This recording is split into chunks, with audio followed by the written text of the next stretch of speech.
പണ്ടൊക്കെ വൈകുന്നേരങ്ങളിൽ ചായക്ക് ഉണ്ടാക്കി തരുന്ന ഉമ്മമാരുടെ ഈ റെസിപ്പി നിങ്ങൾ എത്ര പേര് കഴിച്ചിട്ടുണ്ട്? വളരെ ഈസിയാണ് കേട്ടോ തയ്യാറാക്കി എടുക്കാൻ. നമ്മൾ ചോറ് വെക്കുന്ന അരിയില്ലേ, അത് നന്നായിട്ട് കഴുകി ക്ലീൻ ചെയ്തതിന് ശേഷം ഇതേപോലെ ഒരു മൺപാത്രത്തിലിട്ടിട്ട് വറുത്തെടുക്കണം കേട്ടോ. അപ്പോൾ വറുത്തെടുക്കുന്ന സമയത്ത് മീഡിയം ടു ലോയിൽ വെച്ചിട്ട് വറുത്തെടുക്കുക. നന്നായിട്ടൊന്ന് ക്രിസ്പി ആയിട്ട് മൊരിഞ്ഞ് വരണം കേട്ടോ. ഭയങ്കരമായിട്ട് ഇങ്ങനെ കറുത്ത് പോവരുത്. ഇതേപോലെ ഇങ്ങനെ നന്നായിട്ട് മൊരിപ്പിച്ചെടുക്കുകയാണ് വേണ്ടത്. അപ്പം ഫ്ലെയിം നന്നായിട്ട് കുറച്ച് വെച്ച് ചെയ്യട്ടോ, അല്ലെങ്കിൽ പെട്ടെന്ന് തന്നെ കരിഞ്ഞു പോകും. അരിയാണ്.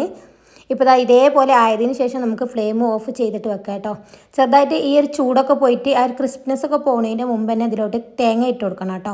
അപ്പോൾ തേങ്ങ കുറച്ച് അധികം തന്നെ ഇട്ട് കൊടുക്കുക. നല്ല ടേസ്റ്റാണ് കേട്ടോ തേങ്ങ കൂടുതൽ ചേർക്കുമ്പോൾ. ഇതിലോട്ട് നമുക്ക് പഞ്ചസാരയോ അല്ലെങ്കിൽ ശർക്കരയോ ചേർത്ത് കൊടുക്കുക കേട്ടോ.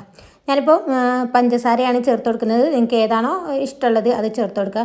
ഒന്നും കൂടി ടേസ്റ്റി ആയിട്ട് തോന്നുന്നത് ശർക്കര ചേർക്കുമ്പോഴാണ് തോന്നുന്നുണ്ട് കേട്ടോ.